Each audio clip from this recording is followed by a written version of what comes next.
Society of Energy Efficiency. We're delighted to have you with us. And as I mentioned,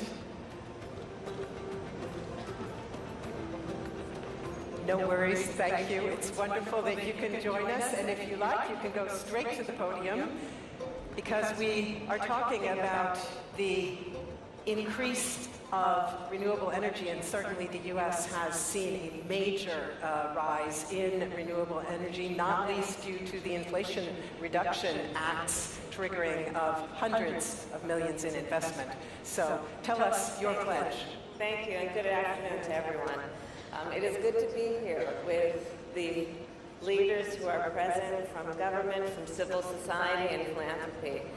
And I want to start by thanking you all for your partnership in taking on, of course, one of the most urgent issues of our time. So our nations gathered 28 years ago in Berlin, Germany, at COP28. At that time, many doubted the threat posed by the climate crisis. 20 years later, there's no doubt. Across our world, communities are choked by drought, washed out by floods, and decimated by hurricanes. Wildfire smoke darkens our skies, and rising seas threaten the lives and livelihoods of millions of people. The urgency of this moment is clear. The clock is no longer just ticking, it is banging, and we must make up for lost time. And we cannot afford to be incremental. We need transformative change and an exponential impact. As nations, we must have the ambition that is necessary to meet this moment. We must lead with courage and conviction. And we must treat the climate crisis as the existential threat that it truly is. It is, dare I say, our duty and our obligation, not a choice. President Biden and I feel a deep sense of responsibility in this moment. We invested roughly $1 trillion over the next 10 years to reduce greenhouse gas emissions, boost climate resilience, and support adaptation and build a clean energy economy. The largest investment in climate, not only in the history of our country, but in the history of the world. Today, the United States is proud to join more than 115 nations in a commitment to double energy efficiency and to triple renewable energy capacity by 2030. And because of our historic investments, the United States is on path to meet these goals. This year alone, the United States has built more than 30 gigawatts of solar energy, which will generate, we are proud to say, more power than 15 Hoover dams. And to carry that renewable energy from where it is generated to where it is needed most, we are building thousands of miles of more efficient, high-voltage transmission lines. To implement increased energy efficiency, we are also helping millions of Americans install energy upgrades in their homes and their businesses. We have also invested billions of dollars in clean energy research and development to continue our nation's leadership in clean energy innovation. And we understand the whole world will benefit from our work.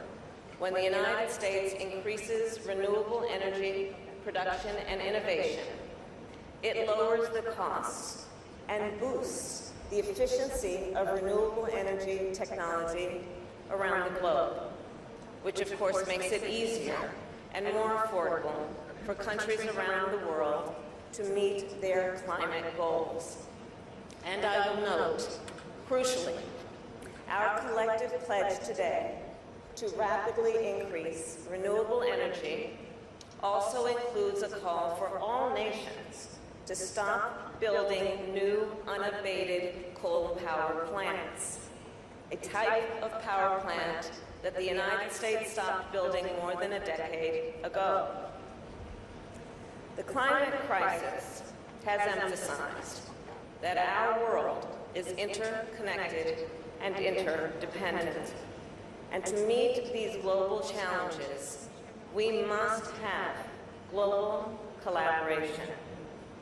As Vice President, I have partnered with Caribbean leaders, including Prime Minister Terence Drew, yes, and Mia Motley and others, to launch a new initiative to build climate resilience and renewable energy for island nations.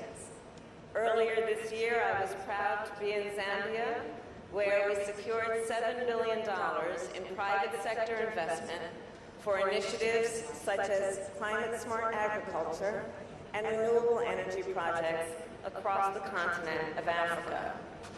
Last month, I launched the Women in Sustainable Economy Initiative for job training and support for women in the blue and green economies, an initiative that in just the past few weeks has generated $480 million in new public and private sector commitments, bringing our total to $1.4 billion.